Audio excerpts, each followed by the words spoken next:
Hello everyone, welcome back to my channel Whiteboard Online. Today we will discuss about some important questions of accountancy of class 11th. So before moving ahead in the video, don't forget to subscribe to Whiteboard Online and do hit the like button. Okay. So the first question is goodwill account is A. So what is goodwill account? Option 1 is personal account, second real account, nominal account और none of these. सो हम last video में पढ़ चुके हैं goodwill के बारे में, तो आई होप आपको इसका आंसर पता होगा. So goodwill account is a real account. So why it is a real account? Because in personal account we know the person's account, for example Rahul or any natural person or an artificial person will come under the personal account, and expenses, losses and income and gain comes in nominal account. So goodwill is not a expense or income. Okay, so it will come under the real account, right? Okay, now the second question is current liabilities include bills payable, creditors, outstanding expenses, or all of the above.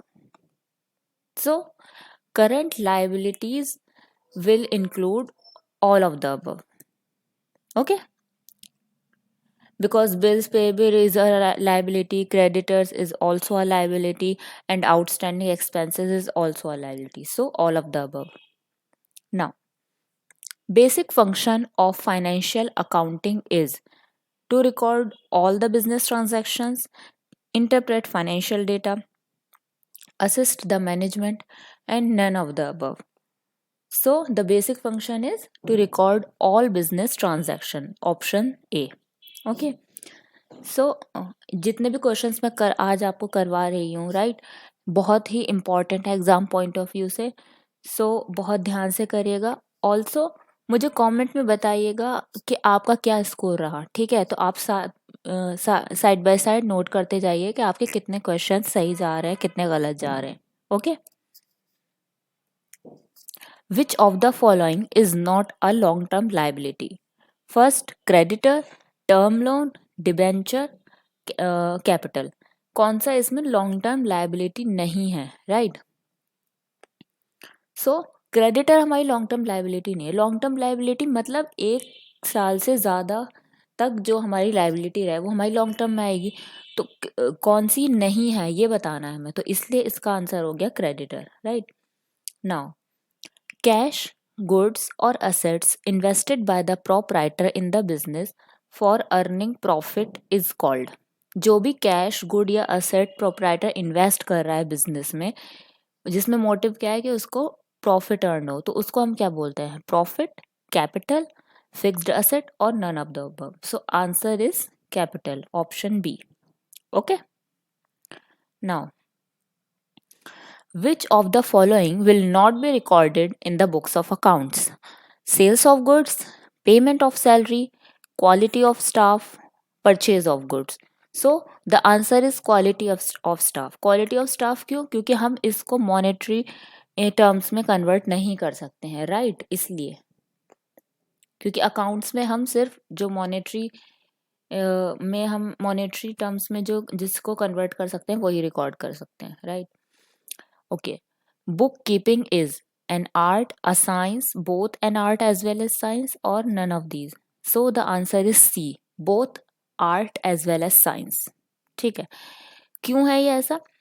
Science इसलिए क्योंकि इसमें कुछ rules हम follow करते हैं, right? और art ये हम थ्योरी में पढ़ चुके हैं, ठीक है. सो आई होप आपको क्लियर होगा. Okay. Next is dash is the last step of accounting as a process of information. तो अकाउंटिंग का लास्ट स्टेप क्या होता है? ठीक है. Recording of data in the books of account, preparation of summary in the form of financial statement, communication of information, analysis and interpretation of information. Last video में हम ये सब कुछ पढ़ चुके हैं, ठीक है. सो इसका आंसर है C, communication of information. Okay. Next, the person, firm or institution who does not pay the price in cash for the goods purchased or the services received is called creditor, proprietor, debtor, none of these. So the answer is debtor. ठीक है, ये तो काफी easy था. Next, use of a common unit of measurement and common format of reporting promotes comparability, understandability, relevance, reliability. Obviously comparability. क्यों? क्योंकि अगर हम कॉमन यूनिट में मेजर करेंगे तो इजीली हम लोग कंपेयर कर सकते हैं, लेकिन अगर हम कॉमन यूनिट में नहीं करेंगे रिकॉर्ड, तो क्या होगा, कंपैरिजन में दिक्कत आ सकती है. Next, process of recording, classifying and summarizing all business transactions in order to know the financial result is called bookkeeping, accounting, journalizing or none of these. So the answer is accounting. क्योंकि ये definition हम पढ़ चुके हैं कि accounting क्या है, process है रिकॉर्ड करना, classify, then summarise and in last communicate करना रिजल्ट को, राइट.